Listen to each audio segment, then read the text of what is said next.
Ayan, so good morning everyone. So good morning sa lahat. Ayan, so sabi ni Calvin, good morning sir, kakamiss po ang room 5. Ayan, so tama no, si Calvin room 5 to morning sa bandang left side sa unahan. Okay. So hello, ayan. So ang face to face kasi natapos na din, di ba? So ayan, so good morning everyone sa lahat ng sa lahat. Ayan. So kung okay, so sa mundo. Okay. Sa lahat ng pinuntahan, kung asan ka man. Ayan. Okay, so we will have our discussion. Okay. Na si Calvin daw ba sinasawan? Hindi yan sinasawan. Hindi rin sinasa 2. Okay. So, ayan. So, good morning to everyone. Sana ay masarap ang inyong almusal. Ayan. So, sana parehas ang ating masarap na almusal. So, I have bacon, egg, and bread. Ayan. Okay.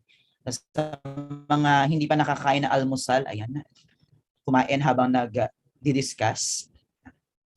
And good morning din kay Mary Grace, kung andito man si Mary Grace. Ayan. Hello, Mary Grace. At lahat ng kakain mamaya sa Mary Grace after ng ating class. Okay, so good morning. So let us start. So paragraph 4416, guys. So I hope your handouts are with you right now. 4416, that's the financial statement. Okay, so particularly, so the statement of financial position, the statement of comprehensive income, the statement of changes in equity. So yung ating statement of cash flows, so that would be discussed separately. That is 4418. And yung notes to financial statement naman, so while we are discussing specifically the line items in the financial statement, so mula 4401, dinidiscuss naman no, ano yung mga kailangan i-disclose related to the accounts. Okay, plus of course, yung mga requirements ng PAS1, disclosures no, na mamaya ibabanggitin din natin. Okay, so today is September 21, ayan. So, kung meron mang nagsa-celebrate ng birthday ngayong araw, ayan. So, happy birthday. Sana ay may palumpia. Okay? So, ang totoong birthday ay may lumpia. Okay, so let us start. Okay, so financial statement referred in the conceptual framework as the GPFS, the General Purpose Financial Statement. So according to PAS number 1, so financial statement are those intended to meet the needs of the users who are not in a position to require an entity to prepare reports tailored to their particular information needs. Okay, so that's why kapag lumabas yan sa theory, remember that FS are tailored, no, intended to meet the needs of the users. So kung ano yung kailangan nila. Okay? And according to our conceptual framework, this is a financial report that provides information about the reporting entity's assets, liabilities, equity, income, and expenses. So yan yung pag-uusapan natin, the elements of the financial statement. So while our related standard in preparation and presentation of the financial statement is IAS number 1 or PAS number 1. So the title is presentation of financial statement. So PAS 1 in general is used as a basis for presentation of general purpose financial statement to ensure comparability. So ibig sabihin, ang ating financial statement must be comparable. So according to conceptual framework, one of the enhancing characteristic is comparability. So this is where the information involves at least 2 items which allows the users to identify similarities and differences among information. Okay? So while for an information to be comparable, it must be consistent. Okay? So kaya one of the general features of the financial statement, pag nagpe-prepare tayo, is yung consistency of presentation and the methods used to present the financial information. So again, this is comparability. Okay? Both with the entities FS of the previous periods and with the financial statement of other entity. Also, PAS1 sets out the overall requirements for presentation of the financial statement, the guidelines for their structure, and the minimum requirements for their content. So later on, pupuntahan natin at a glance no, yung ating structure we will go through with our guidelines as described by PAS1 and the minimum requirements for their content. So kung ano yung possible na makikita natin sa financial statement, position, comprehensive income, and yung ating changes in equity. Okay? Again, so this is the complete set of financial statements. So definitely, we have 5 basic components of the financial statement. So the purpose of the FS is to provide information about the position, performance, and cash flows of the entity that is useful to a wide users in making decision. So FS shows the management stewardship of the resources entrusted to it. No, so well, this was also in connection with our conceptual framework, diba? Kasi yung ating revised conceptual framework, so it gives emphasis on the management stewardship, okay? So of how effective and efficient they are in managing the resources of the company, okay? So for overall considerations, meaning these are the general features of the financial statement, so which we're going through one by one later on: the fair presentation, compliance with the IFRS, the going concern accrual, consistency, materiality and aggregation, offsetting, and the comparative information. So all of these general features will be found in our our components. No? So we have the 5 basic components of the financial statement, of a complete set of financial statement. The statement of financial position, so otherwise known as the balance sheet, the statement of profit or loss and other comprehensive income, which is also known as the statement of comprehensive income, the statement of changes in equity, so nagagamitan natin ng capital maintenance approach later on, the statement of cash flows, so again, there is a separate discussion for the cash flows, 4418 yan. And the notes to financial statements, which generally includes the significant accounting policies and other explanations and informations that is required by PAS number 1, such as the legal form of the business, the domicile of the business, the nature of the business, and the statement of compliance with the PFRS. Okay, while there is a third statement of financial position and associated notes where required. So when it is required to prepare the third statement of financial position. So when there is a retrospective application or retrospective reinstatement for the earliest period as presented. Okay? So normally naman, nagkakaroon tayo ng retrospective application or retrospective reinstatement. 1, because there is a change in accounting policy. And number 2, would there be any standard? The standard or the new standard says it should be applied retrospectively. Okay?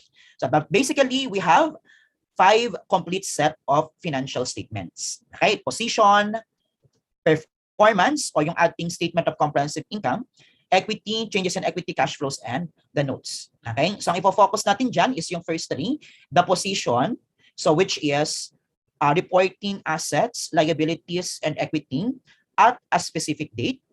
The performance, which includes income and expenses, both in P&L and other comprehensive income.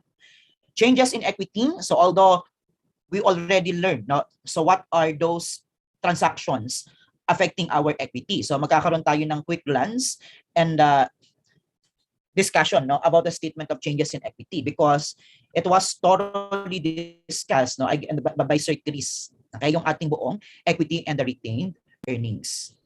Okay? While PAS1 says the entity shall present the financial statement with equal prominence all of the FS in a complete set of the financial statement. Okay, so while in actual practice, normally ang nauuna sa presentation is the position. Okay, followed by the comprehensive income, changes in equity, cash flows, and then the notes. Because this is the requirement of the government agencies such as the BIR and the SEC. So meaning, kapag PAS1 ng ating basis, wala namang sinabi ang PAS1 that when it comes to presentation or equal lagi yung prominence ng ating 5 complete set or 5 elements of the complete set of financial statements. And this information, along with other information in the notes, assist users of the financial statement in predicting the entity's future cash flows and in particular, their timing and uncertainty. So this is pertaining to the financial statement set as a whole. Okay? Now, remember that in preparation of the financial statement, so ito yung ating features. So meaning, automatic, pag nag-prepare ng financial statement, ito yung mga i-consider natin. One is the fair presentation. Okay? The conceptual framework adopted by PAS1 states, no, as one of its fundamental qualitative characteristics, yung faithful representation. The financial statement shall present fairly the position, performance, and cash flows of the entity. So meaning, remember that in conceptual framework, ang sabi niya doon, kung titingnan natin yung mga transactions that the company entered into, normally, yung substance ay equal sa form. Okay? Substance is equal sa form. So wala tayong problema doon. However, if in case that the substance is different sa form, ito yung ating principle sa accounting na substance over form. Sabi ng conceptual framework, ang i-reflect sa FS is the substance of the contract. Okay? So mamaya, when we discuss the financial statement, the statement of financial position, in relation doon sa ating leases, the right of use asset, ito yung example. Okay? Ng ating substance over form. A lease contract, specifically the finance lease. Okay? So meaning, it shall represent the substance of the contract, what it really purports to represent. Two, the entity whose FS complies with the PFRS shall make an explicit and unreserved statement of such compliance in the notes. Again, expressly stated sa ating PAS number 1. So this is among our initial notes to financial statement, the statement of compliance. Required po ang statement of compliance sa ating notes to financial statement. Siguro ito, part ng ating note number 1. So normally, ang note number 1 includes the nature, the legal form of the business, the domicile. Okay? So the statement of compliance could be part of that, or maybe naka-note number 2 na. Okay? So the compliance. So if in case that the FS is not in compliance with the PFRS, then PAS1 states, FS shall not be described as complying with PFRS unless it complies with all of the requirements of the PFRS. Okay? And number 4, diba? Sir, what if meron akong mga deviations from the PFRS, pero naka-notes to financial statement naman siya? Okay? Sabi ng PAS1, so if you have deviations from the PFRS and it is disclosed in the notes to financial statement, it is not corrected by disclosure. Okay? Inappropriate accounting policies are not rectified either by disclosure of the accounting policies used or by notes or explanatory materials. So again, hindi matatama ng notes to financial statement ang inappropriate accounting policies. So if you do not require or comply with the PFRS, then mali. Hindi siya fairly presented. It should not be stated that this is in compliance with the PFRS. Okay? Next, the going concern. Okay? So going concern is the only assumption mentioned by the conceptual framework. So ang sabi ng conceptual framework, if you are going to prepare the GPFS, it must be on a going concern basis. So what is this going concern?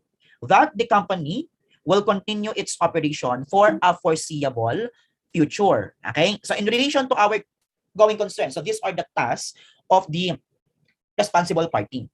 So una, in preparation of the FS, the management is required to make an assessment of the entity's ability to continue as going concern. Guys, required po yan. Okay? Kaya di ba, kapag sa audit, if in case the management does not have an assessment of its going concern, status, di ba ang unang gagawin ni auditor, you ask the management to have their own assessment. Okay? Kasi required na magkaroon ng assessment. Okay? The financial statement shall be prepared on a going concern basis unless management intends to liquidate the entity or to cease the trading or has no realistic alternative but to do so. Okay? So ibig sabihin nun, even if the company is continuously incurring losses, so say, 3 taon na kaming loss, ibig sabihin ba nun, we are no longer going concern? No. Because ang mag-decide kung kayo ay going concern or hindi is the management themselves based on their assessment. Lugi nga kayo, pero the management is still providing, no, to continue the operations of the business. So meron kasi mga mitigating factors such as the management is trying to nag-i-issue pa rin sila ng mga debt para makakuha ng pera to support the operations, or they are still considering loans, diba? So those are mitigating concerns. Okay? When the management is aware in making its assessment of the material uncertainties related to events or condition that may cast significant doubt upon entity's ability to continue as going concern, must to be disclosed in the notes to financial statement. Okay? So would there be any material uncertainties na sa notes to financial statement? Required na naka-disclose. But still, your FS is on a going concern. Okay? So otherwise, when the FS are not prepared on the going concern basis, the fact shall be disclosed together with the basis on which the FS are prepared and the reason why the entity is not regarded as a going concern. O halimbawa, nag-file na ng bankruptcy. O you already cease trading dun eh. Diba? Or you have already liquidated. Therefore, hindi ka na going concern. You will now prepare the financial statement, siguro using the liquidity concern. Yun yung ating liquidation, di ba? Doon sa ating AFAR. Okay, so nauuna na ang mga assets that are fully pledged, followed by the assets that are partially pledged, di ba? And yung mga unpledged. Okay? So yun yung examples ng hindi going concern financial statement. Kasi they are now liquidating. Okay? So as long as the company and the management believe that they will continue its operation, then it is still going concern. Okay? So minsan bibigyan kayo ngayon ng mga sitwasyon, di ba?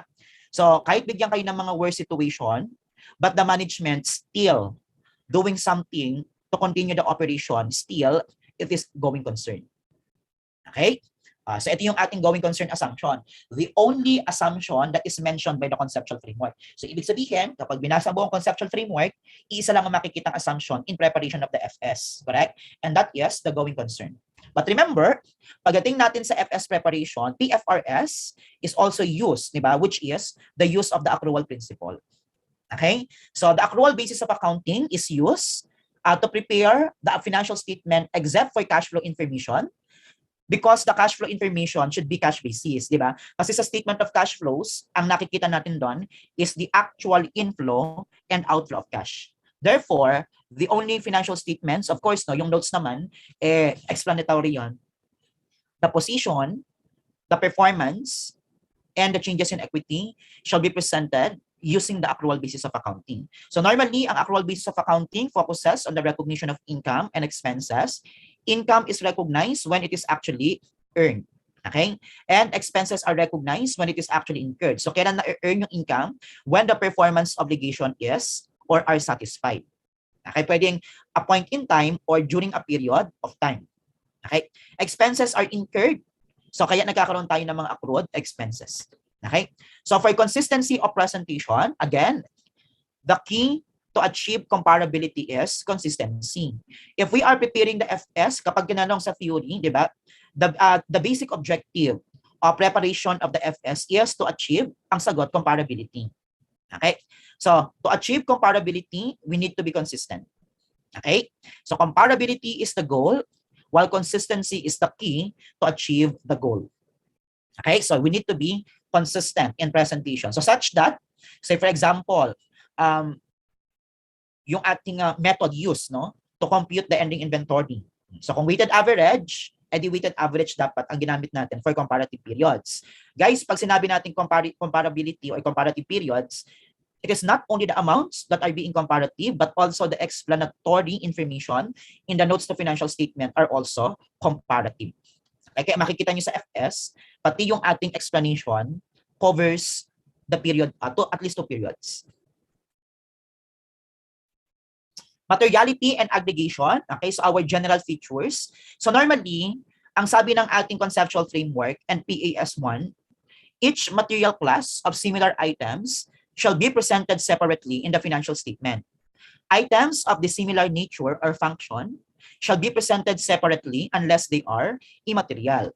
Okay, so pinagsasama-sama na natin yung mga immaterial information into a single account. So say for example, other assets. Diba? Pwede tayong gumamit nun, other assets. Okay? So, pero, if this is material, this shall be presented as line item on the face of the financial statement. So which we'll go through each later as we discuss the face, no? The minimum line item on the face of the financial statement. Okay? Now, what is materiality? Okay?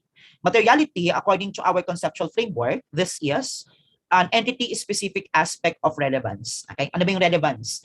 Relevance is, again, one of our fundamental characteristics of financial information. So meaning it is capable of making difference. Okay? Based on the nature or magnitude or both of the items to which information relates in the context of individual entities, financial report. Okay? So kung material yung information, it should be on the face of the financial statement. So otherwise, kung immaterial, edi wala sa face ng financial statement. In a way, it was one of the limitation of the financial statement. Diba? So kung immaterial yung item, specifically no, for those items with financial value, kung immaterial yan, so this may not be reported on the face of the financial statement. Kasi ang requirement, dapat material information. Okay? Now, aggregation, according to our conceptual framework, it is adding together of the assets, liabilities, equity, income, and expenses that have shared characteristics and are included in the same classification. While aggregation is allowed in preparation of the FS. Normal ito doon sa ating position and performance. No? Specifically, yung use ng prepaid expense. Di ba? So prepaid expenses, later on, makikita natin, hindi yan kasama sa minimum line item sa ating statement of financial position. But the prepaid expense may be presented on the face of the statement of financial position because of this aggregation criteria. Meaning, yung mga pumapasok doon sa ating prepaid expense, so they shared the same characteristics. Okay? Which is what? They are expected to be consumed within the normal operating cycle. Diba? So therefore, they are considered as current assets. Okay? Pwede din yung ating other income, other expenses, di ba? So kung halimbawa, ang company is into merchandising, edi normally ang makikita nating income dapat ay sales revenue. Meron kang pinaupahang portion ng iyong building, okay? Na ginagamit sa operations, no? May portion of which pinaupahan, edi meron kang rent income. Nag-invest ka into equity investments, meron kang say dividend income, di ba? So, yung mga yon, normally, mga immaterial yung amounts nun eh. Diba? Pagsama-samahin natin into a single line item, other income, that is for aggregation, kasi ang kanilang characteristics, they are not from normal operations. They are from peripheral or incidental transactions. Okay? Hindi naman sila normal na nangyayari eh. Diba? So, wag nating ipakita sa face ng financial statement. So that is only aggregated into a single line item, pwedeng other income, pwede rin naman sa expenses as other expenses or miscellaneous expenses. Okay, so these are aggregation. Offsetting, okay? So offsetting, general rule, according to conceptual framework and PAS number 1. Assets minus liabilities, not allowed, hindi po tayo nag-offset. Income minus expenses, not allowed. Okay? So, hindi din po tayo nag-offset. Okay? Sir, at all times, general rule yan. However, offsetting is not allowed except when it is required or permitted by the standard. Okay? So, ang general rule po natin, bawal ang offsetting, but if the standard requires that the information shall be presented net on the face of the statement of financial position or performance or income statement, then it should be presented net. Kasi required or permitted by the standard, such as ang ating perfect example for offsetting is the net defined benefit asset or liability. Required po yan ng PAS 19R. So kung natatandaan pa, doon sa ating employee benefits, the defined benefit obligation versus the fair value of the plan asset, kailangang inet, diba? In presentation. So that would be presented as net defined benefit asset kung mas mataas ang ating plan asset, also known as the surplus, okay? Or a pension asset. Or kung mas mataas ang liability, it is a net defined benefit liability, also known as the pension liability. Okay? So required yon. Kaya pwede ang offsetting doon. Yun yung ating nag-iisang exemption kasi it is required or permitted by the standard. Now, sir, in the financial statement, meron po tayong items presented net, okay, among components of the line items, such as the accounts receivable, inventory under allowance method, and yung ating PPE na merong mga accumulated depreciation. So ang sabi ng standard, hindi po offsetting yon. Okay, that is what we call the netting process. Okay, so ang offsetting kasi, asset minus liabilities, income minus expenses. Yung allowance for obsolescence ng inventory in case that the NRV of the inventory is less than the cost under allowance method. Di ba meron tayong allowance for inventory write-down? In presentation of the inventory, naka-NRV yon, the lower of cost of net realizable value. Mas mababa ang NRV. Di ba sa ating notes to FS, nakalagay doon, cost less the allowance. Kaya ang nasa phase is the NRV. Same is true for our AR. Sa notes, that is gross AR less the allowance. Kaya ang nasa trade among components of the line item trades and other receivables ay yung net accounts receivable. So ang sabi ng conceptual framework at ng PAS1, that is what we call the netting process and not offsetting. Kasi yung mga allowance and accumulated depreciation, hindi naman sila liabilities. They are contra asset account. Okay? Offsetting ang tawag kung asset minus liabilities, income minus expenses. Okay? Sir, paano po sa income expenses? Pwede rin po ba ang offsetting? Okay? Well, if they share the same characteristics or if they are coming from the same transaction, ang sabi naman ng standard, actually hindi naman yun offsetting eh. Kasi nanggaling naman yan sa parehas sa transaction. Okay? Say for example, nagbenta ka ng dalawang equipment, kay A at kay B. Kay A, nung binenta mo yung equipment, meron kang gain na 100,000. Gain on sale of equipment, 100,000. Nung nagbenta ka kay B, nagkaroon ka naman ng loss. Sabi natin loss on sale na 50,000. So, ibig sabihin, pwede mo nang ipakita na lang na ang gain mo ay yung 50,000 kasi 100 na gain, 50 na loss, edi meron ka talagang gain, di ba? So, kasi nanggaling naman yun sa iisang transaction eh. Kung sinabay mo naman silang ibenta, talaga namang ang kinita mo lang talaga is 50,000, di ba? So, yung ganon, it is not offsetting because they came from the same transaction, di ba? Such as yung mga unrealized gain or loss -PL, di ba? Ang transaction naman natin during the period is the changes in fair value of the equity investments at fair value through profit or loss. Di ba? Kung hindi ka nag-remeasure, edi kung dulo-dulo lang, edi wala ka sanang isang gain, isang loss. Di ba? So, kaya, hindi yun offsetting. Okay? Because they came from the same transaction. Okay? So, for our structure and content, so normally, ang ipiprepare po natin is the separate financial statement. Okay? Ang ating related standard for separate FS is PAS 27. Sa conceptual framework, ang tawag natin dito is the unconsolidated financial statement. Okay? So, unconsolidated financial statement. While ang PFRS 10 ay para sa consolidated FS, so ang tawag niya sa conceptual framework is also consolidated financial statement. And then the interim financial statement, okay? So which is covered by PAS number 34, okay? So ang pag-uusapan natin is the required FS na dapat mag-follow sa structure and content of PAS1. Okay? Doon sa separate FS, kailangan i-follow ang PAS1. Okay? Doon sa consolidated, kailangan i-follow ang PAS1. Pero sa interim FS, hindi. Okay? So meron tayong separate standard which is PAS 34 for the preparation of the interim financial statement. Okay? So kasi ang interim financial statement will report for less than 1 year. Ang ating financial statement that is under PAS 1 is comparable. Kung comparable yan, dapat yan 1 year, 1 year. Okay? So sir, pwede bang say 2021 po ako nag-start ng business, July 1. Tapos, 2022, buong taon na. Okay? Yung first year ay 6 months. Yung second year ay buong taon. Okay?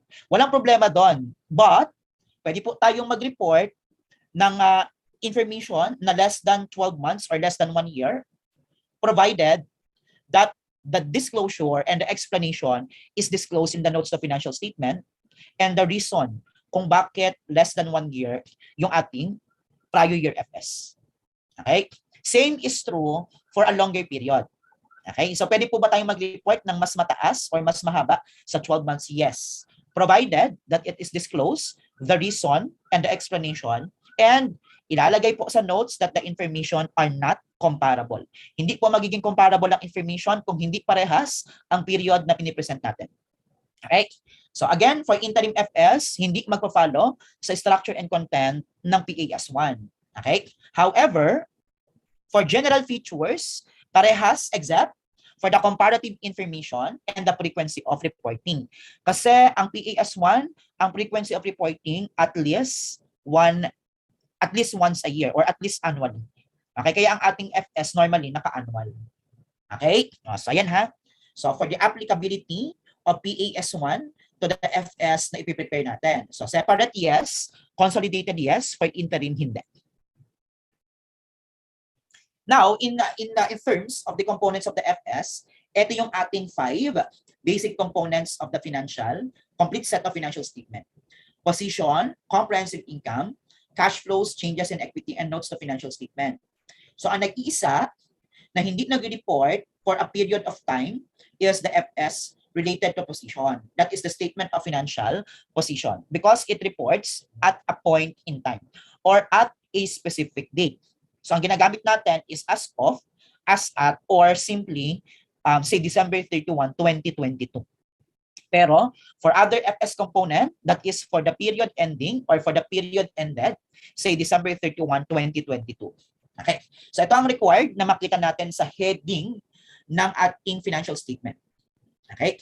So because that is the requirement of PAS1. Okay, so let's go with the specific FS. First is we have the statement of financial position. Okay. For the statement of financial position, normally ang makikita natin dyan, assets, liabilities, and equity. So yung tatlo lang naman yan eh. Okay. So the statement of financial position, number 1, it reports the company's position in terms of assets, liabilities, and equity at a specific date. Again, always at a specific date yan. So kaya pag nag-prepare po tayo ng ating financial statement, so we have the name of the company, ito yung ating heading, required yan, the name of the company or other forms of identification. Say we have the Faraban Corporation, tapos yung logo, pwedeng ilagay, pwede rin namang wala. The name of the statement that we are preparing, say the statement of financial position for the position that is as of, say December 31, 2020.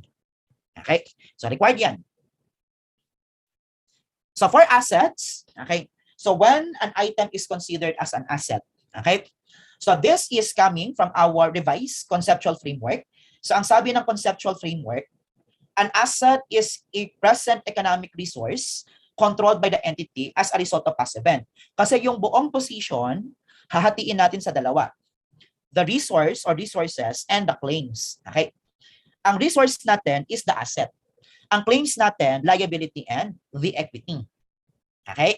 So ang first requirement ng conceptual framework for an item to be recognized as an asset is eto. Dalawa ang complementary. Kailangan there is a control plus past event. Again, it is a present economic resources that is controlled by the entity as a result of past event. Okay? So if the company can control the benefit that will arise from the asset and it is a result of a past event, meron kang asset. And an economic resource is a right that has a potential to produce economic benefits. So ang pangalawa namang sinabi ng conceptual framework, right plus a potential to produce economic benefits. Okay, so it's either control plus past event or right plus potential to produce economic benefits. Yun yung ating mga complementary. So if those are satisfied, then meron tayong assets. Okay? And therefore, the three aspects of the assets, according to our conceptual framework, the right, potential to produce economic benefits, and control. Okay? So ito yung ating mga assets. While the requirement of the conceptual of the PAS number 1 for line item ng ating assets are as follows. So these are the minimum line item. And how would this be presented on the face of our statement of financial position? So PPE, naka-net po yan palagi. Net of accumulated depreciation, accumulated impairment loss in case the company is using the cost model. Under PAS 16, non-current asset palagi yan. Or if the company is using the revaluation model, nakapresent yan at its recoverable amount. Okay? So always non-current. Next is the investment property. So always non-current yan guys under PAS 14. If cost model, naka-carrying value, cost, less accumulated depreciation, less accumulated impairment loss. Kung naka-fair value model, edi naka-report at fair value. Next, intangible assets, our related standard is PAS number 38, always non-current. Okay? Kung cost model, cost less accumulated amortization, less accumulated impairment loss. Kung revaluation model, so this is at the recoverable amount. Financial assets. Una, pag financial assets na pinag-uusapan natin, pwedeng tatlo yan. True profit or loss under PFRS 9, always current asset. Number 2, at fair value through other comprehensive income, TOSI, pwedeng equity, pwedeng debt. So yung ating TPL, pwedeng equity, pwedeng debt. Whether equity or debt yan, laging current asset yan. Okay? Pag TOSI, normally non-current. So for our equity, non-current yan. For debt, normally non-current din yon. Unless yung ating debt investment is now due within 12 months after the reporting period. And at amortized cost, so which is present only sa ating debt investments, okay, at amortized cost. Pero other financial assets at amortized cost, meron po tayong notes receivable. Okay, so that is also at amortized cost. Okay, accounts receivable is also at amortized cost. So normally, yung ating mga long-term financial assets at amortized cost such as debt investment and long-term notes receivable, naka-non-current yan unless may portion na due within 12 months after the reporting period. So kung silent, normally naka-non-current asset. Okay? Investment accounted for using equity method. Okay, this is the investment in associate. Under PAS number 28, always non-current. Biological assets under PAS 41, normally non-current assets. Inventories, naka-LCNRV yan under PAS 2, that is always current asset. Trade and other receivables, so among our trade is, dalawa lang naman yung pwedeng pumasok sa trade, accounts and notes receivable. Okay? Meron lang tayong question dito. Hi sir, curious lang po. Required po ba na yung line items yun mismo ang name? Example po, yung PPE and equipment, siya ang nasa face kahit walang equipment if ever. Yes, kasi ang notes to financial statement naman will disclose the composition of your property, plant, and equipment net. Okay? So again, going back, yung letter H natin, ito yung trade and other receivables. Yung trade, ito yung mga due within the normal operating cycle, which are the accounts receivable net of allowance and the trade notes receivable. Yung ating other receivables, ito yung mga current receivables. So normally mga accrued income. Okay? So this is always reported as current assets. Cash and cash equivalents under PAS 7. Okay, ito yung ating 4401. So unless hindi na-satisfy yung requirement ng PAS 7 to qualify as cash and cash equivalent, hindi sila i-report as cash and cash equivalents. So they may be a short-term investment or a long-term investment. So pero kung yan ay nag-qualify as cash and cash equivalent, then it is always reported as current asset. Yung letter J, ito yung ating non-current asset held for sale and those assets in our disposal group. Remember, under PFRS number 5, this shall be reported as current asset. O yung ating asset that qualifies to be recognized or reported as non-current asset held for sale, it is initially measured at the lower of its fair value less cost to sell and the carrying value. Okay? Always current asset yon.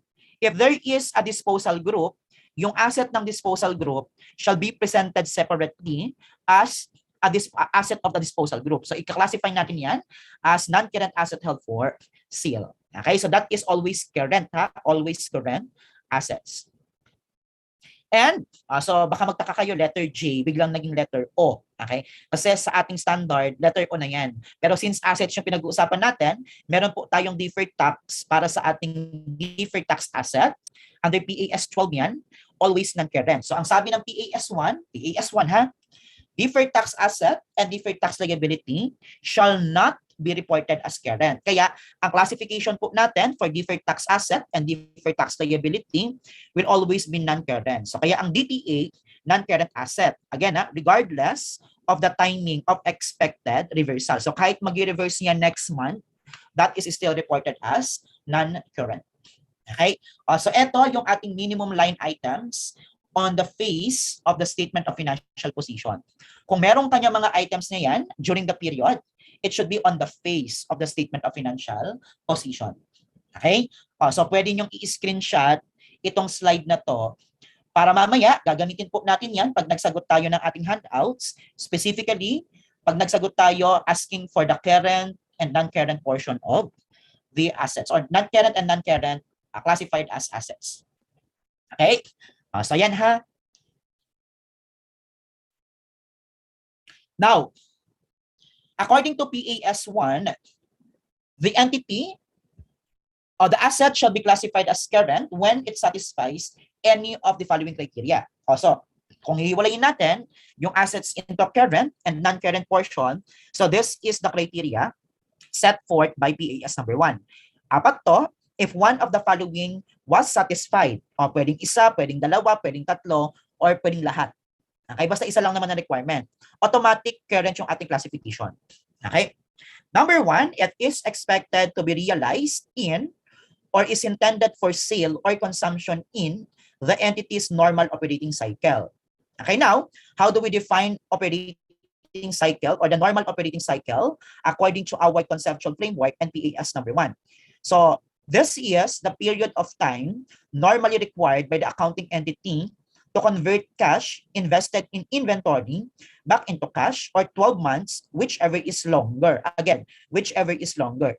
So yung ating operating cycle ay yung conversion ng cash into inventory back to cash. Kasi di ba, bibili tayo ng merchandise inventory or magmamanufacture tayo ng merchandise inventory, ibebenta natin normally on account. O tapos kokolektahin mo yung AR.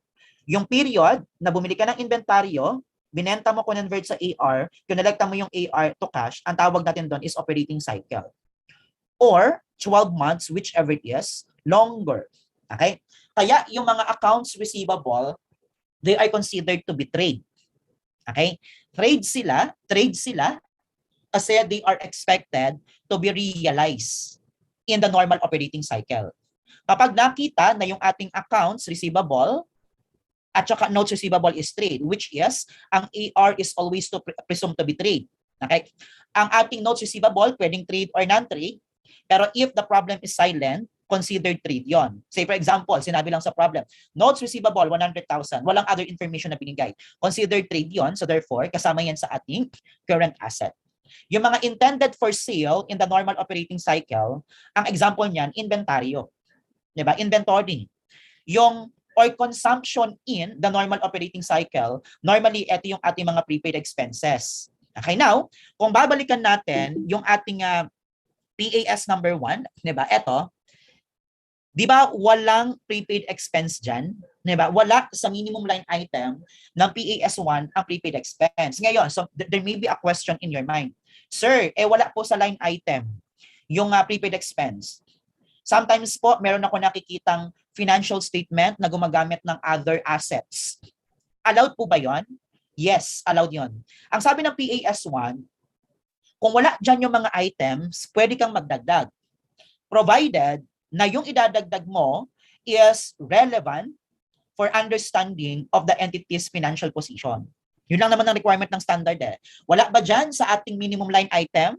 Pero kapag ba dinagdag mo yung line item, this will contribute to the understanding and it is relevant for understanding of the entity's position, then pwede. Diba? Kaya pwede kang gumamit ng prepaid expenses. Diba?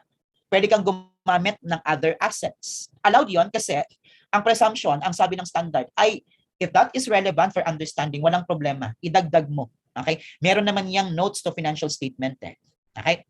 Sir, ang ginamit ay prepayment and other current assets. Walang problema kung yan ang line item na gagamitin mo. Okay? Kasi kapag ginamit mo prepayments lang or other current assets lang, Eh di ba nakadisclose naman yan sa notes to financial statement? Ano yung mga other current assets mo?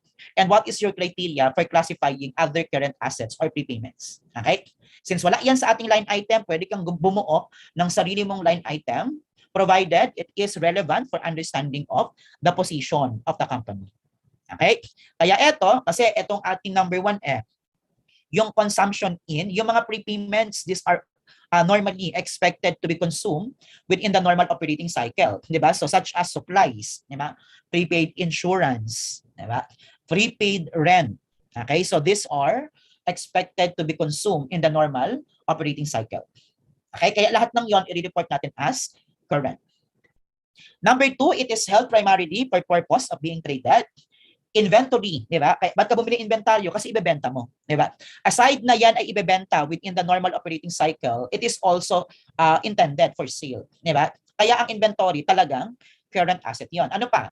Yung non-current asset held for sale at yung asset ng ating disposal group, current siya kasi number 2. Di ba the only way to realize the asset is to benta, di ba? You have to make benta to realize the asset and therefore, it is held primarily for purpose of being traded. Lahat ng financial assets at fair value through profit or loss. Kasi di ba ang initial criteria natin para maging TPL is for trading purposes. Diba? Kaya kapag TPL, lagi siyang current because of number 2. Yung number 3, ito yung ating familiar tayo, always familiar. It is expected to be realized within 12 months after the reporting date. Diba? So ano ibig sabihin nun? Sana lahat may date. So always true, diba? Na kapag expected to be realized within 12 months after the reporting period, then that is current. Okay, so pamilya naman tayo dito sa ating 12-month rule na ito. And number 4, kasi isa siyang cash or cash equivalent. So therefore, cash and cash equivalents will always be reported as current. Kasi number 4 yan sa criteria ng PAS1. Take note, unless it is restricted. Kasi di ba nung pinag-usapan natin yan doon sa 4401, di ba? Kapag restricted, yung items or yung fund, hindi mo sila ika-classify as cash or cash equivalent, di ba?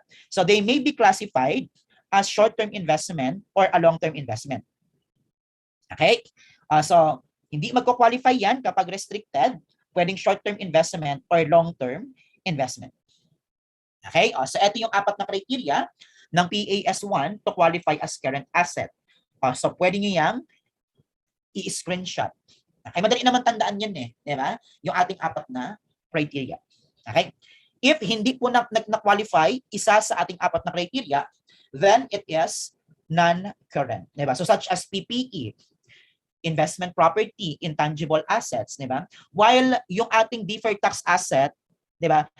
Sir, yung deferred tax asset marirealize na within 12 months Kasi sabi ng PAS1, never siyang marireport as current. Diba? Rule yun rule siya. Kaya ang ating deferred tax asset kanina will always be reported as non-current. Okay? So ito yung ating criteria for classification as current. Next component ng ating position is the liability, utang. Okay? So liability is a present obligation of the entity to transfer an economic resource as a result of past event. Okay? Now, ang criteria ng PAS1 for liability to exist, ibig sabihin, lahat kailangang masatisfy. 3. Okay? Unlike sa asset kanina, di ba? Ang magka-partner, control plus past event, right plus a potential to produce economic benefits. Di ba? So either 1 or 2, meron kang asset. Ang liability dapat 3, lahat na satisfied. So these 3 criteria must all be satisfied. Okay? Number 1, the entity has an obligation. Okay? So as discussed or described by the conceptual framework, liability or a present obligation can either be a result of a legal or constructive obligation. Okay? So kapag sinabi nating legal, these are coming normally from the laws, regulations. Okay? Say for example, isa kang mining company. Tapos may na-violate na rule ang company na rule ng DENR. Rules yun, di ba? That is a law. O pwede ka magkaroon ng obligation. That's a legal obligation. Okay? So kapag probable, di ba? So pwede kang magkaroon ng loss on litigation, credit ka ng provisions. And yung isa is constructive. Normally, ang constructive nanggagaling yan sa mga norms, di ba? Internal rules, internal regulations of the company. Okay? So, such as, halimbawa, nag-declare ng bonus ang company, di ba? Normally, every year and nagbibigay ng bonus si company, di ba? So, meron kang bonus obligation. Okay? So, once it is announced. Okay? Number 2, the obligation is to transfer an economic resource. Again, so kailangan ma-settle yan, and the settlement will have an inflow of economic benefits. And number 3, the obligation is a present obligation that exists as a result of past events. So again, kailangan may nangyari ng nakaraan. Okay? Para magkaroon tayo ng obligation. Okay? O, tatlo, lahat yan kailangang masatisfy for a liability to exist. Now, these are the line items according to PAS number 1 related to liability. Trade and other payables. Okay, yung trade natin dyan, pwedeng accounts payable or the trade notes payable. Yung other payables, normally, these are the accrued expenses and the other currently maturing obligation. Okay? So, ang trade and other payables will always be reported as current liability. Okay? Provisions under PAS 37 or PFRS 15, if silent, that is presumed to be current. But of course, no, kung expressly, kaya nating masabi that this will be settled beyond 12 months after the reporting period, pwede naman siyang maging non-current. Okay? Pero kung silent, general rule, that is a current liability. Okay? Financial liabilities, pag financial liabilities, meron po tayong at fair value through profit or loss, such as the bonds payable at fair value through profit or loss, or the notes payable at fair value through profit or loss. So pag through profit or loss, kasi ibebenta yan, that is always current liability. Short-term notes payable. Okay? So kung ang ating notes payable ay silent, that is presumed to be short-term or trade. So current liability yan. Okay? Nakalagay naman short term. Long-term bonds. Okay, long-term bonds. Ito yung ating example of financial liabilities at amortized costs. So normally, naka-non-current liability yan. Okay? Guys, remember na ang bonds is at carrying value. So ibig sabihin yan, kung yan ay may discount, ibabawas natin yung unamortized discount sa face. Kung yan ay may premium, i-add natin yan sa yung ating unamortized premium sa face. Generally, non-current unless may portion dyan na due within 12 months after the reporting period. Okay? This liability current under PFRS 16, syempre may non-current portion yan. Di ba kapag hinati naman natin yung ating list liability, normally mas malaki or mas marami yung portion ng long term. Okay? So anyway, yung current portion, yun yung due within 12 months. Yung beyond 12 months, ito yung ating long term. Liabilities for current tax, the third end na yun. So under PAS 12, ito yung ating site minus any payment in previous quarters. That's the income tax payable for the income tax due. At laging current yon. Okay? Deferred taxes will always be reported. Deferred tax liabilities as non-current. So again, lagi naka-non-current. Now, ang deferred tax asset, deferred tax liabilities, normally or generally hindi natin yan ino-offset. Okay? Kailangan yung DTA nakahiwalay as presented doon sa ating non-current asset at yung deferred tax liability nakahiwalay ang presentation sa face ng ating position as non-current liability. Okay? So, letter P, liabilities included in disposal group classified as held for sale in accordance with PFRS number 5. So kung may asset yung disposal group, yung asset noon ay naka-current asset. Yung liabilities niyan ay naka-current liability. Hindi rin po natin ino-offset kasi ang requirement ng PFRS number 5 ay separate presentation as current asset para sa ating asset and current liability para sa ating liability. Okay? So these are the items of line items of liability on the face of the statement of financial position. Sige. So, pwede nyo i-screenshot to para later on, gagamitin natin to as basis kapag nagsagot tayo ng handouts. Okay. So, same with asset, ang liabilities, can also be classified into current and non-current. So while the criteria for classification as current and non-current is set forth by PAS number 1. So apat din yung criteria ng PAS number 1. So 1, it is expected to settle the liability in its normal operating cycle. Okay? So ito yung ating mga trade. Kaya pag nakita, trade, payables, automatic current yan. Eh ang ating operating cycle naman is whichever is longer. 2, it holds the liability primarily for purpose of trading. So, ibebenta, di ba? Such as yung ating financial liabilities at fair value through profit or loss, yun yung bonds payable and notes payable na through profit or loss. Yung ating mga liabilities of disposal group, no? Kaya lagi silang current liabilities. Number 3, the liability is due to be settled within 12 months after the reporting period. So ito yung ating 12-month rule. So normally, ito yung mga current portion ng long-term debt, lahat ng accrued expenses, okay? So kasi they are to be settled within 12 months, okay? Except kapag yung ating liability ay a result of agreement to refinance or if there is a breach of contract. Kasi yung number 4, di ba? It does not have an unconditional right to defer the settlement of the liability for at least 12 months after the reporting period. Okay? So, ito yung ating mga breach of contract. So, if there is a breach of contract, automatic, di ba, the entire liability will be reported as current. Okay? So, kung merong breach of contract, breach of agreement, di ba, yun yung mga term na gagamitin. Okay? So, ito yung apat na criteria ng PAS1 for a liability to be classified as current. So, pwedeng isa, dalawa, or tatlo ang masatisfy. Okay? Now, if hindi na-satisfy, so this will be reported as a non-current liability. Okay? So, ayan ha. And of course, yung mga rules ng PAS1, such as the DTL, laging non-current yon kasi yun yung rule ng PAS number 1.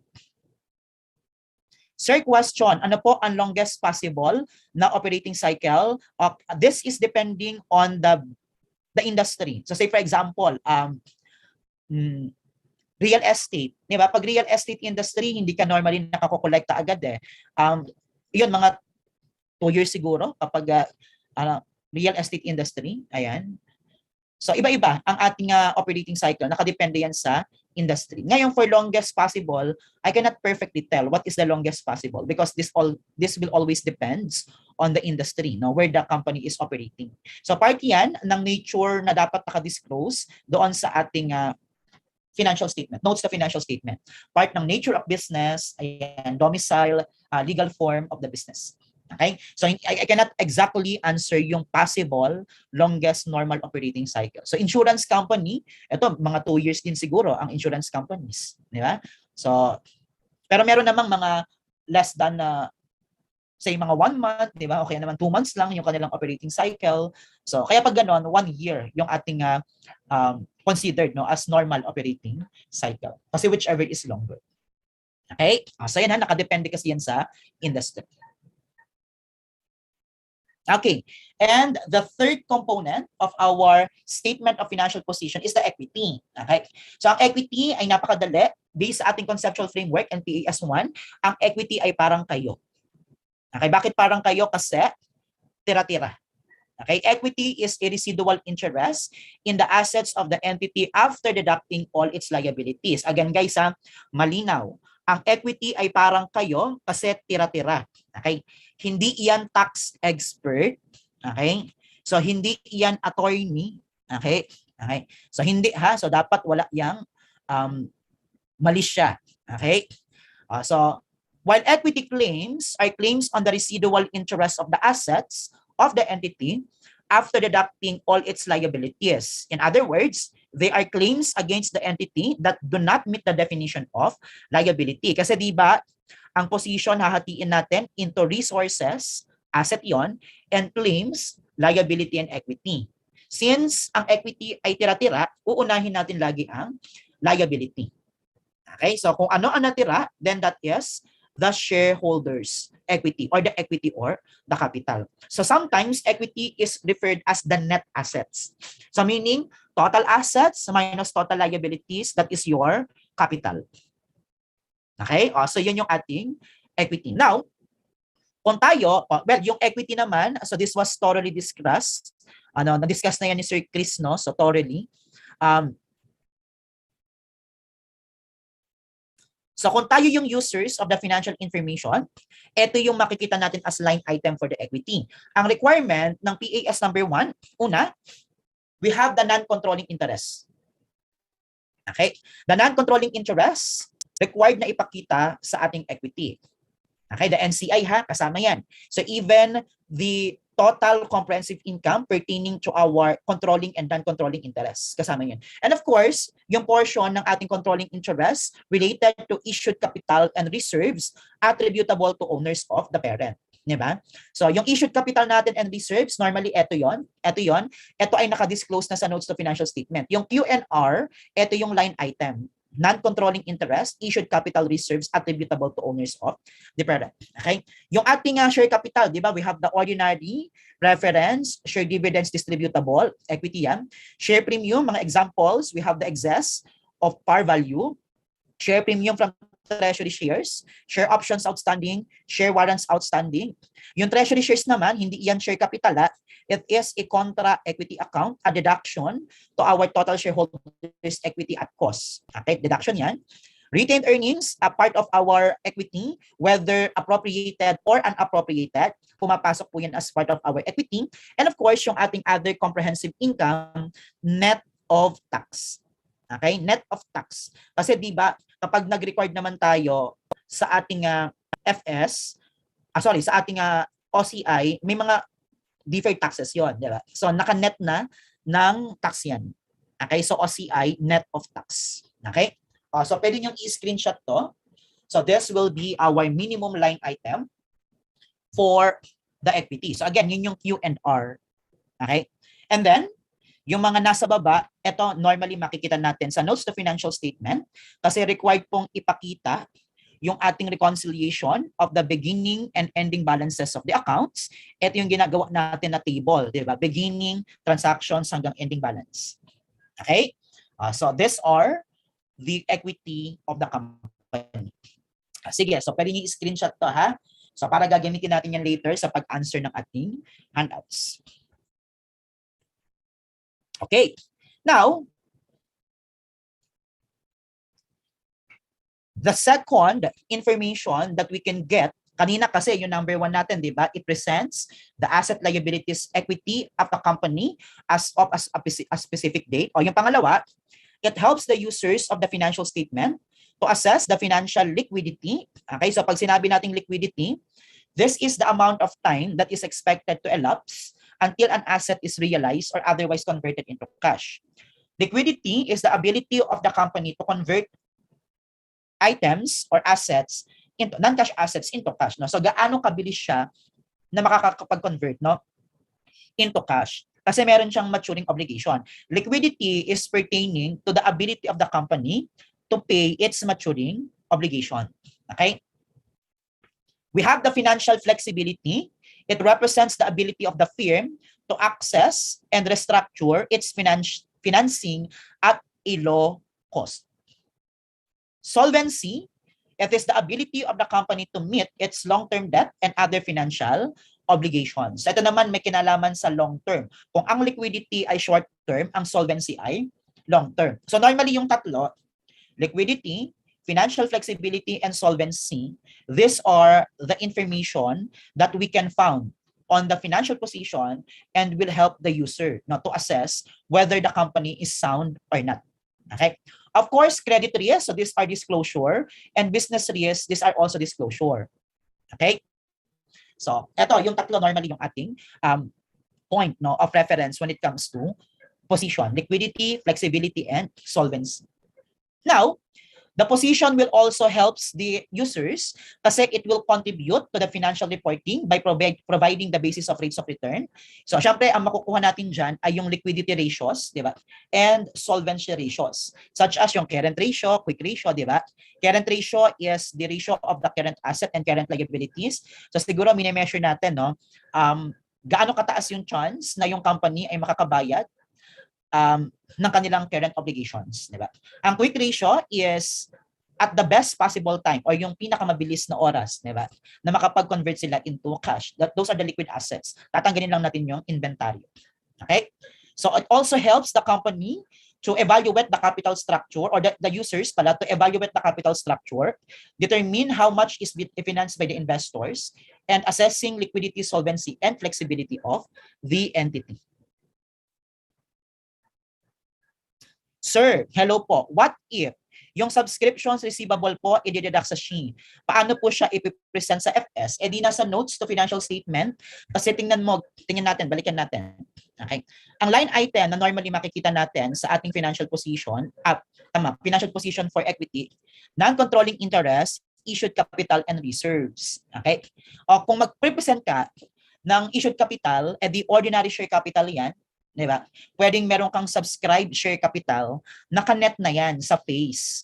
Ngayon, since i-deduct mo yan, kasi that is long term, di ba? Kung long term yung receivable, i-deduct mo. That is a contra equity account. So nasa notes to financial statement yon. Okay? So kung yan ay subscriptions, receivable, that is presumed to be long term.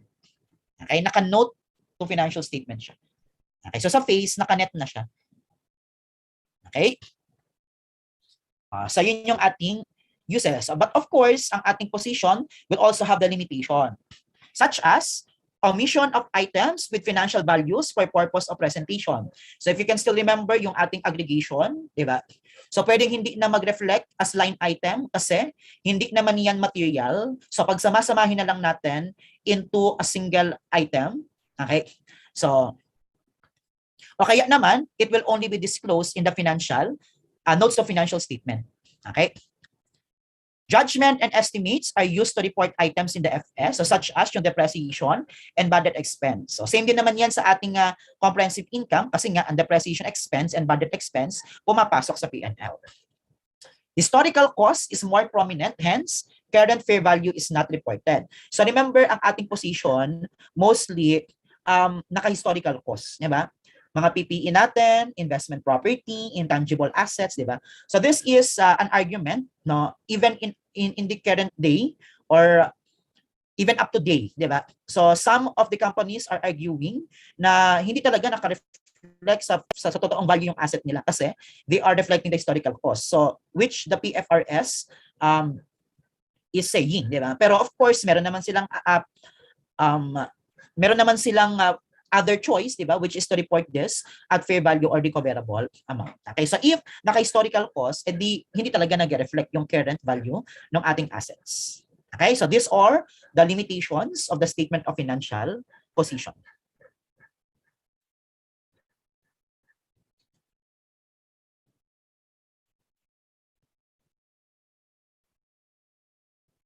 Next is the statement of comprehensive income. Okay.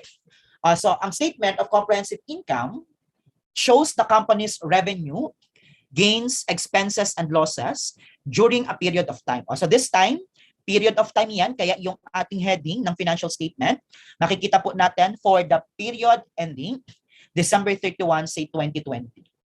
Okay? So pag ang pinag-uusapan natin ay comprehensive income, it is normally showing the performance of the entity. Okay? So it reveals the company's profit or loss and other comprehensive income for the period of time. Ngayon guys, kapag ang pinag-uusapan natin ay comprehensive income, again, performance yan. Ang performance, hinahati natin sa dalawa, the P&L and the OCI. Okay? So kaya pag performance, hindi lang yan P&L ha, kasama ang OCI, kasi ang OCI, income or expense din yan. Hindi nga lang sa P&L. Diba? Kaya ang other term natin sa other comprehensive income is outside profit or loss. Okay, di ba outside profit or loss yan? OCI. Okay? Now, when we say income, normally dalawa. Okay, that is the revenue and gains. So revenue is the income generated from normal business operations, while gains are coming from peripheral or incidental transactions. So again, hindi normal na nangyayari. Kaya peripheral or incidental transactions. So that is a gain. Okay? While kapag income ang tinatanong, that is the sum of your revenue and gains. While the conceptual framework states, ito po yung mga effect, no, that constitutes an income. Una, there is an increase in the asset. Tumaas ang asset, meron po tayong income. Nag-decrease yung liabilities, meron po tayong income. And meron tayong increase in equity. Meron po tayong income. So tatlo yung possible na maging scenario na meron tayong income. Increase in asset, decrease in liabilities, increase in equity. Pero of course, kung ang pinag-uusapan natin ay equity, other than, ibig sabihin, tanggalin mo yung effect ng contributions from, ito po yung additional investment, yung ating additional investment, so this is pertaining to, kung yan ay corporation, ito yung mga issued shares, di ba? Kung nag-issue ng share capital and the likes. Okay? And holders of equity claims, normally ito yung withdrawals. Kung yan ay corporation, this is in form of dividends. Okay? So again, income encompasses both revenue and gains. Okay? So minsan i-describe lang, nag-increase yung asset, nag-decrease yung liability, nag-increase yung equity after the effect of the contributions from and distributions to equity holders. Okay, so that is revenue.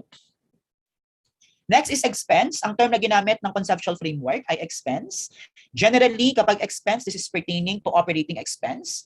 These are expenses used in normal business operations. Okay? Kapag peripheral or incidental transactions, so these are losses, mga hindi normally nangyayari, di ba? Such as loss on sale of equipment, di ba? Unrealized gain or loss dash P&L, unrealized gain or loss dash OCI. While losses encompasses both, expenses encompasses both the expense or operating expense and the losses. Ayan. Ang ating transactions naman, decrease in asset. Okay, bumaba yung asset, that is pertaining to our expense. Nag-increase in liability, so this is normally, pag-decrease in assets, so say nagbayad ka operating expense, di ba? You debit salaries expense, credit ka ng cash, di ba? Bumaba asset. Pag-increase in liabilities, you debit utilities expense, credit, utilities payable. So therefore, since meron kang expense, bababa yung ating equity, di ba? Other than those relating to distributions and to our shareholders, our equity claims. So after itanggalin yung effect ng distributions. Okay? So ito naman yung ating expenses. So normally, kino-compute po natin yung ating income and expenses, diba? Or yung ating net income as income minus expenses. Ito yon, income, revenue plus gains, expenses, expense plus losses, or operating expense plus the losses.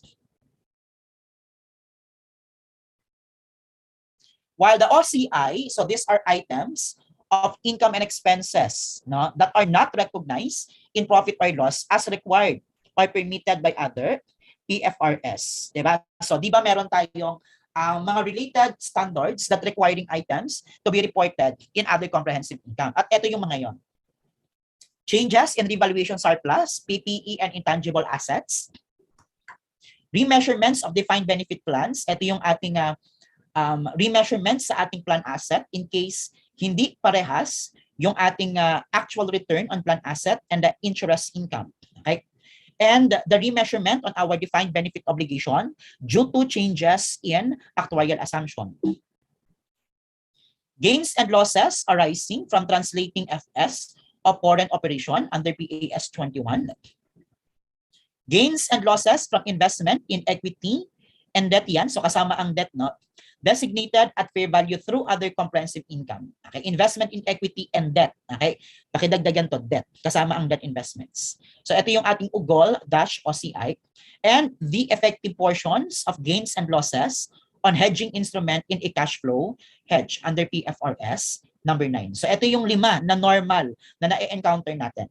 Okay, na kaya natin computein kasi yung iba, these are coming from the judgment of the company, such as yung ating mga credit risk, ayan. So, pwedeng pumasok sa OCI yon. So, yon mga judgments na yun. Ito, mako-compute talaga natin to and nadaanan natin yan. So, yung revaluation surplus dito sa FARAP, yung defined benefit plan sa PARAF, yung translation of the foreign operation sa AFAR, yung UGOL OCI sa FARAP, at yung cash flow hedge sa AFAR. Okay? So, ito yung mga OCI items. Now, pag pinagsama natin yung P&L or the net income plus the OCI, that is the total comprehensive income or simply the comprehensive income. Okay? So yun yung ating magiging total comprehensive income or simply the comprehensive income. So the statement of comprehensive income helps the users of the financial information, una, not to evaluate past performance. Basta may kinalaman sa performance, performance meaning profitability yon, that is SEI. Okay? B, provide the basis for predicting future performance. Okay? Estimate future cash flows, the amounts, timing, and uncertainty. Determine the company's ability to provide the needed goods and services. That is our future performance, di ba? Examine earnings closely as a basis for salary discussion, lalo na yung mga bonuses, kasi di ba normally bonus is based on profit. To formulate tax and economic policy, kasi ang tax is based on the reported net income. Okay? And of course, meron din namang limitations ang ating statement of comprehensive income. Una, items that cannot be measured reliably are not reported, specifically doon sa ating mga provisions. Di ba sa provisions, kailangan meron tayong best estimate and therefore it should be reliably measured. So kung hindi, hindi ka makakapag-recognize ng provision, wala kang related expense. Di ba? Income measurement involves judgment. Ito yung ating depreciation, bad debt expense. Di ba? Income numbers are affected by accounting methods employed, such as the use of FIFO and weighted average method sa inventory, di ba?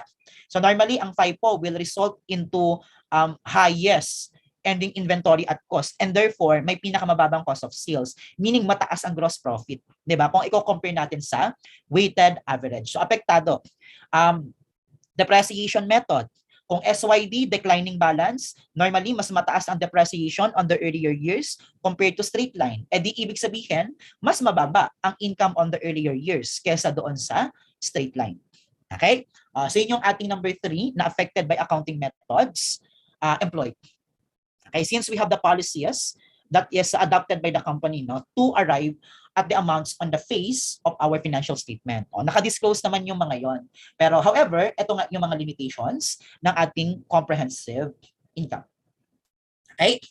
So that is the comprehensive income's limitation and uses. Now, in terms of the way how we compute our net income, ang pinaka-normal natin is the transaction approach or the transactional approach, meaning income minus expenses. Di ba yun? Total income minus total expenses equals net income. So, o kaya naman, we can use the capital maintenance approach, meaning kukunin po natin ang ating changes sa ating beginning. Ito, BB is beginning balance yan. Hindi yan yung tawagan nyo na BB. Okay? So, dahil karamihan naman, wala namang BB. Okay? And EB is the ending balance. So, ang sabi sa capital maintenance approach, kunin natin yung difference ng ending and beginning balance ng capital. And how do we compute capital? That's asset minus the liabilities, 'di ba? So total assets minus total liabilities, ito po yung ating capital. Okay? Beginning and end. So after excluding the effect, tanggalin mo yung effect ng additional investment at ng withdrawals. Okay? Yung additional investment natin, this is pertaining to issuance of share capital and other forms of reserves. Yung in-increase sa ating share capital and reserves kasi meron tayong issuance of share capital. Withdrawals naman pertaining to distribution of retained earnings through declaration of dividends in the current period. So ang natira, that is your net income or loss. Okay, net income or loss. Okay, yun yung ating capital maintenance approach. Changes in capital. Okay? So basta asset minus liabilities lang naman kung paano tayo mag-compute ng capital. Okay, now in terms of presentation, we have the functional presentation. So this is how the functional presentation will look like. Okay? We'll start from net sales. Ang net sales po natin is the sales, the recorded sales, less sales discount, sales return, and sales allowances. Okay? Yung cost of sales natin, kaya siya tinawag na functional presentation or the function of expense method. We group our expenses based on the function. And cost of sales is an example of the function of expense. So familiar naman tayo sa ating inventory kung paano nagko-compute ng cost of sales for a merchandising concern, di ba? So this is beginning inventory plus net purchases plus yung freight in equals total goods available for sale minus the ending inventory equals cost of sales. So ito yung ating una, yung cost of sales. This is our first function of expense. Ito yung number 1. So under the function of expense method, required na ipakita yung ating gross profit. So only in the function of expense, the gross profit shall be reported. Okay? The next function of expense natin is the distribution cost or the selling expense.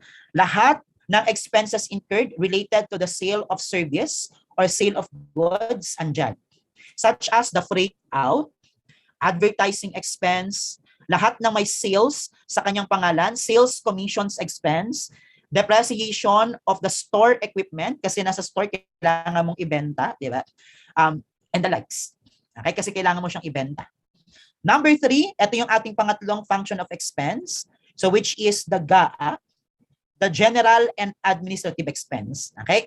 So ito yung mga depreciation, amortization, salaries of the admin officers, office salaries, no, yung mga ganon, depreciation of equipment used in operations. Okay? So yun yung ating GAA or the general and administrative expense. Other income and expenses may be presented as a result of aggregation. Okay? To arrive at our income from operation, finance costs should be separately disclosed. Meron po tayong separate disclosure niyan sa notes to financial statement. Ipapakita natin separately ang finance cost to arrive at our income before tax, while tax expense from continuing operation is a required disclosure. Okay? So kailangan ipakita separately ang tax expense natin sa income from continuing operations to arrive at our income from continuing operations. So ibig sabihin guys, ang ating profit or loss or the net income, hati sa dalawa. That's the continuing and discontinued operations. Okay? So kaya yung net income from continuing, meaning that's the income before tax minus the tax expense. So that is net income from continuing operations. So add or minus the income, the net income or loss from discontinued operations. So nung diniscuss natin ang non-current asset held for sale and discontinued operations, ayan, alam na natin no, kung ano yung mga pumapasok as discontinued operations. Normally, dalawa lang naman ang pagmumulan yan di ba? Yung non-current asset held for sale and yung ating disposal group. Okay? So remember, ang requirement po ng standard ay post-tax. Okay, post-tax para sa ating discontinued operations.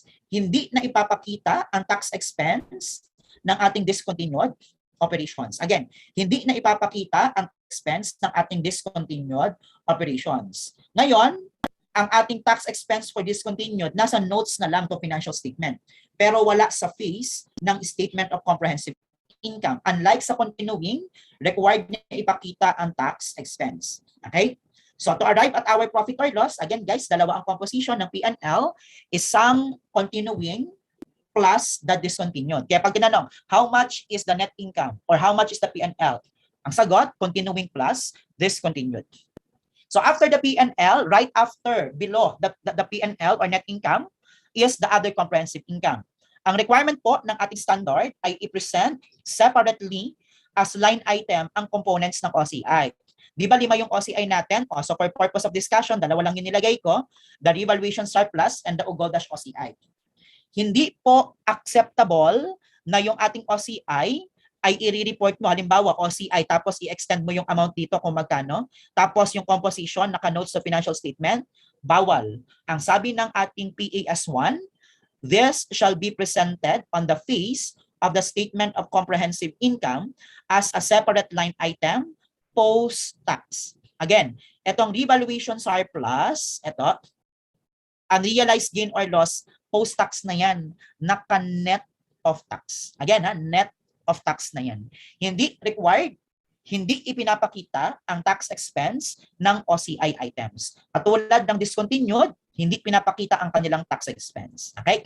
So the sum of your P&L and yung ating itemized other comprehensive income is your total comprehensive income.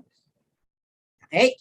So again in terms of presentation, finance cost, separate disclosure, tax expense from continuing, separate disclosure, net income or loss from discontinuing, laging post-tax or net of tax. Okay?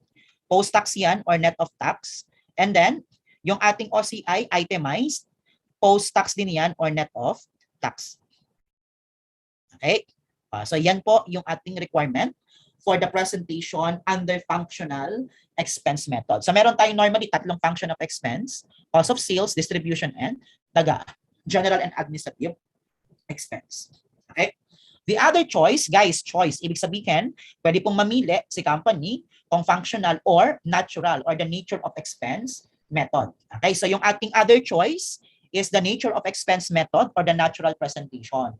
So, meaning, yung ating expenses po ay naka-itemize on the face of our statement of comprehensive income. Hindi mo sila i-group based on their function, walang competition ng gross profit. Kaya income minus expenses before yung ating tax expense, no? That's the income before tax. Tax expense equals continuing. So yung ating discontinued down to total comprehensive income, parehas naman yan. So ang pinagkaiba lang natin dito ay emphasis doon sa ating expenses. Kasi under nature of expense, hindi yan nakagroup based on their function.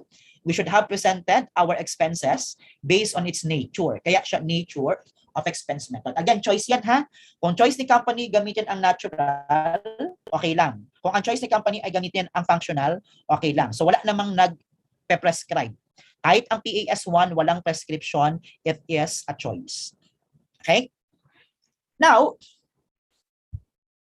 ang sabi ng PAS1, kung gusto mo, ipakita mo yung statement of comprehensive income as a single statement. Okay? Again, pwede kang gumawa isang statement lang, statement of profit or loss and other comprehensive income, or simply the statement of comprehensive income. Yan yon. O kaya naman, kung gusto mo, hatiin mo sa dalawa. Two separate statements. Yung una is the statement displaying the components of the P&L. That is what we call the statement of profit or loss, or simply the income statement. Okay, kaya di ba pag tinanong, how much is the amount reported in the P&L or in its income statement?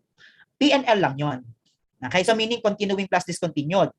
Yung second statement, mag-start tayo sa P&L, tapos i-add natin yung itemized net OCI items to arrive at our statement of comprehensive income. Dalawang statement. So kung hahatiin natin, gamitin natin yung functional, ang unang statement mo, mula net sales hanggang profit or loss, ito yung ating statement of profit or loss or the income statement.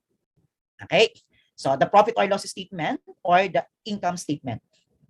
And yung ating pangalawang statement, starting from P&L ha, so ibig sabihin dalawang beses ipapakita yung ating P&L, ito naman yung statement of comprehensive income. P&L ang start, add yung itemize ng ating OCI net of tax, yun yung ating pangalawang statement, the statement of comprehensive income.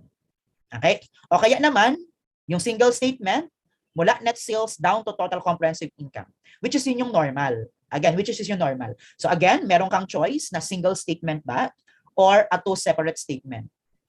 Okay? So ito yung choice natin for the statement of comprehensive income. Okay? So that is for the statement of comprehensive income. Now, the statement of changes in equity. So although guys, meron na tayong question dito.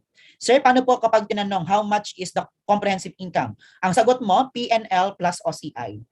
Total comprehensive income or simply comprehensive income, P&L plus OCI yon. Okay? Ayan. Last is yung ating statement of changes in equity. Hindi na tayo babalik thoroughly sa ating statement of changes kasi this was discussed thoroughly ni Sir Chris no, in the previous online discussions. Okay? So, aalamin na lang natin ano yung mga dapat nakapresent sa ating statement of changes in equity. So, information to be presented in the statement of changes in equity according to PAS number 1, the total comprehensive income for the period, showing separately the amounts attributable to owners of the parent and to non-controlling interest. So, yung P&L hahatiin natin, yung OCI hahatiin natin kasi yung total comprehensive income hahatiin natin between the NCI and the parent. For each component of equity, the effects of retrospective application or retrospective reinstatement recognized in accordance with PAS number 8. Di ba nagkakaroon lang naman tayo ng retrospective? Una, kapag there is a change in accounting policy. Pangalawa, if there is a new standard and the new standard says it should be affected retrospectively. Pangatlo, kasi meron tayong prior period errors na na-discover in the current year. O di kailangan nating i-reinstate yung ating prior period.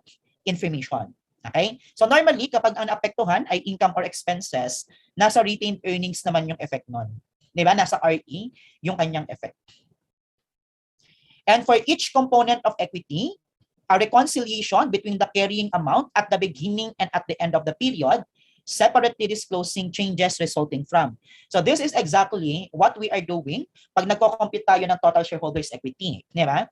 Meron kang ordinary share, share premium, preference share premium, RE, down to your total shareholders equity o unadjusted balances, tapos i-effect natin lahat ng changes down to ending balances. Required po yon as disclosure ng ating financial statement. Okay, so ito yan ha. Separately disclosing changes resulting from the P&L, other comprehensive income, transactions with owners in their capacity as owners, showing separately the contributions by and distributions to owners, and changes in ownership interests in subsidiaries that do not result in a loss of control. Okay? So ito naman yung mga informations natin sa statement of changes in equity and the required disclosure. Okay? So yan. So these are our 3 basic components of the financial statement: the position, the performance,